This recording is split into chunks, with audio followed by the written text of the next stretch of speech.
No coração da mata, longe dos olhos de quase todos, existe um mistério que desafia o tempo. Uma fogueira que arde sozinha há mais de 100 anos. Imagine só, atravessando estações, chuvas e ventos, a chama permanece viva sem que ninguém a alimente.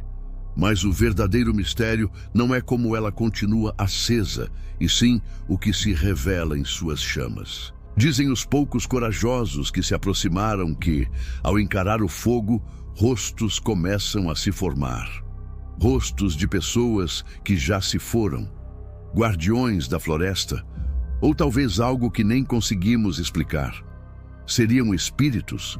Alucinações causadas pelo calor e pela fumaça? Ou um portal para outro lugar? A lenda vive e a fogueira continua queimando, guardando seus segredos. O que você acha que são esses rostos? Deixe sua teoria nos comentários. Se você gosta de mistérios como este, não se esqueça de se inscrever e deixar o seu like. Até a próxima!